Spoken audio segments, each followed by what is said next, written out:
There are places where time does not move forward, where centuries stand still, breathing softly through cold stone walls and candlelight. Beneath the marble floors of England's most sacred cathedral, under the weight of history and silence, lies the story of a woman who ruled an empire and feared only one thing: her own mortality. This is not the story of her crown, nor her power, nor her victories over kings and enemies. This is the story of her death, and what time did to her body, her memory, and her soul. This is the true story of Queen Elizabeth I, the Virgin Queen, the Gloriana, whose final hours were darker, lonelier, and far more human than history dared to remember. When she was alive, the world called her divine. Poets compared her to angels, painters to goddesses. She ruled for 44 years, her mind as sharp as steel, her voice as soft as silk. She was beauty and terror wrapped in gold. But behind the throne, behind the painted face and jeweled crown, lived a woman who never stopped fearing the one truth she could never outsmart: death. Because death, unlike politics or men, could not be manipulated. It could only wait.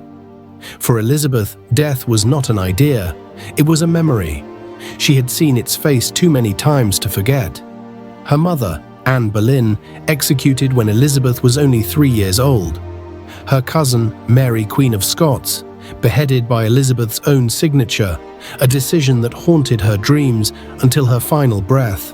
Her father, Henry VIII, a king so mighty that even his death stank of corruption and disease, his body swelling, his coffin bursting open before his burial. She had watched how power decays, how flesh betrays even the strongest of spirits. And she knew, sooner or later, it would be her turn. Elizabeth lived her whole life surrounded by death, but she feared what came after it. Not the darkness, not the silence, but the desecration. In the 16th century, death was never gentle. When a royal body fell still, the embalmers would arrive with their knives and herbs. They would cut the body open, tear away its insides, and fill it with spices, cloves, cinnamon, myrrh, and vinegar, to slow the rot. It was not compassion. It was control. A war against nature's final claim. Elizabeth hated that idea more than she hated her enemies. She once whispered to her doctor, her voice trembling through cracked lips, "Do not open me. I must meet my maker whole, but even a queen cannot command death. It listens to no crown, no plea, no power." The winter of 1603 was cruel.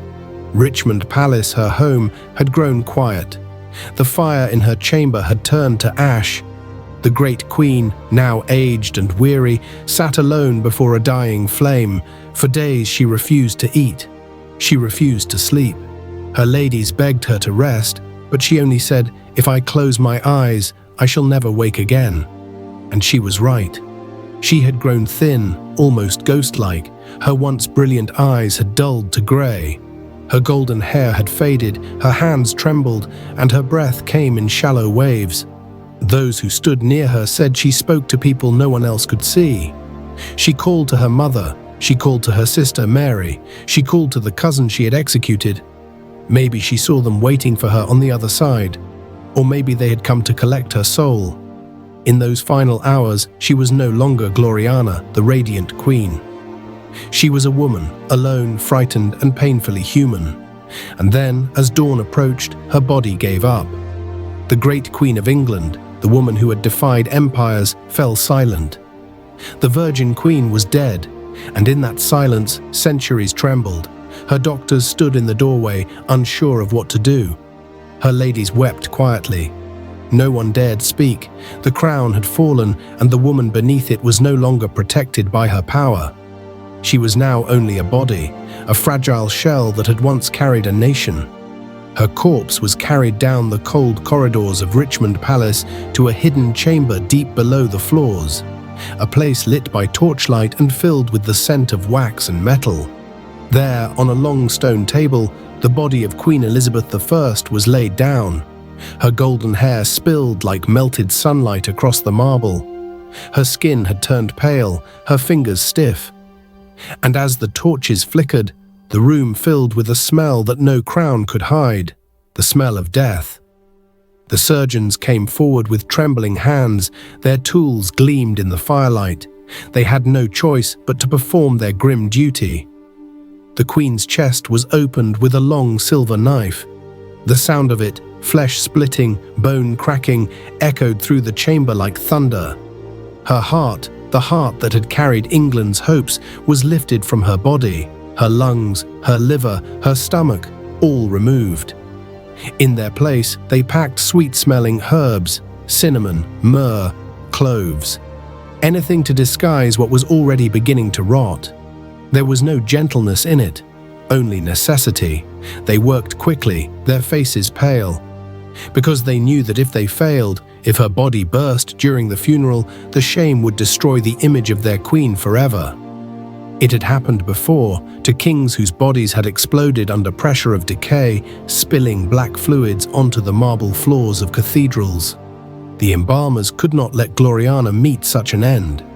When it was done, they wrapped her in rich crimson velvet, embroidered with Tudor roses. They placed her in a heavy lead-lined coffin, built not for beauty, but for containment. The lid was sealed tight, no air, no escape, just silence.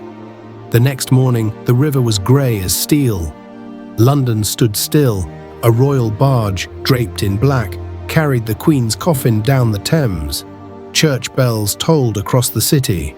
Crowds gathered on the banks, heads bowed in mourning.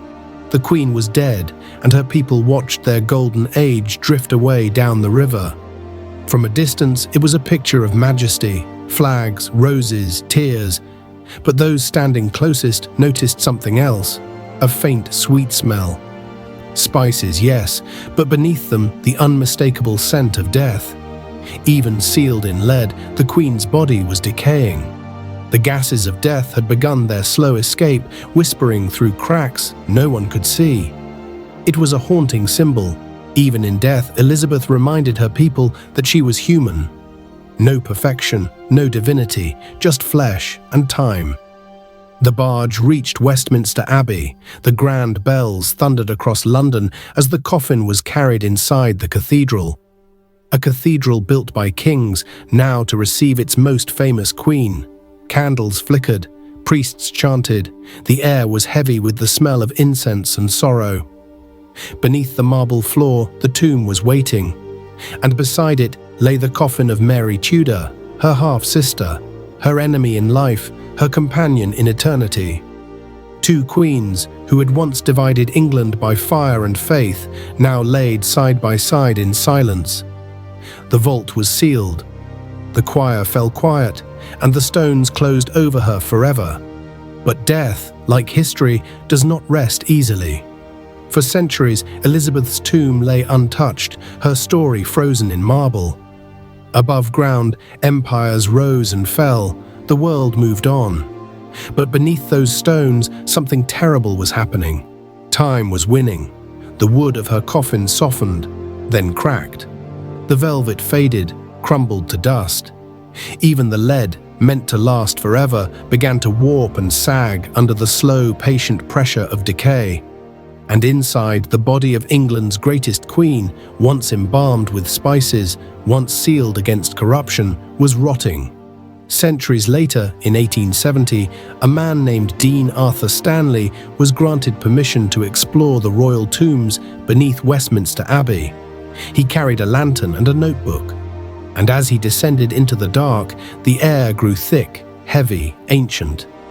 He passed through narrow tunnels lined with coffins and bones, the remains of kings and queens who had once ruled the world. Then he reached her, Elizabeth's vault. He lifted his lantern and the light fell upon ruin. The great coffin had collapsed, the wood had turned to dust, the velvet had lost its color, and the lead casing, once shining, was warped and discolored. The initials ER, Elizabeth Regina, were barely visible, a ghostly trace on a tomb that time had devoured. But the worst was inside. Her body had not rested. The gases of decay had continued their terrible work, pushing and pressing until the coffin bulged like a swollen drum. The spices had failed. The perfume had faded. The queen was gone. Dean Stanley wrote that the air itself felt heavy, sweet and foul all at once, a mixture of myrrh, dust and centuries-old rot. And just above Elizabeth's remains lay another coffin, Mary Tudor. The sisters who had hated each other in life, who had burned and bled for England's soul, now lay together forever. Enemies in life, neighbours in death. The man stood there in silence, surrounded by the remains of two queens who had changed the world, and yet now were nothing more than decay and dust. He realized something that no historian or painter had ever dared to say, that even the greatest of monarchs are not spared the hunger of time. Above the ground, life continued. Tourists strolled through Westminster Abbey, admiring its marble walls, its golden ceilings, its heavenly music. They gazed at Elizabeth's tomb, polished and grand, her effigy lying in eternal peace. But none of them knew what truly lay beneath their feet. They did not smell the centuries of rot trapped under stone. They did not see the broken lead, the crumbling velvet, the dust of a queen who once defied kings. Her death reminds us that no power, no beauty, no crown can resist the truth that all flesh returns to dust. The velvet fades, the gold tarnishes, the marble cracks. But stories survive. History isn't just written in books, it breathes beneath the stones. If you felt her story, if the silence of time spoke to you tonight, then join us again. Subscribe for more forgotten truths.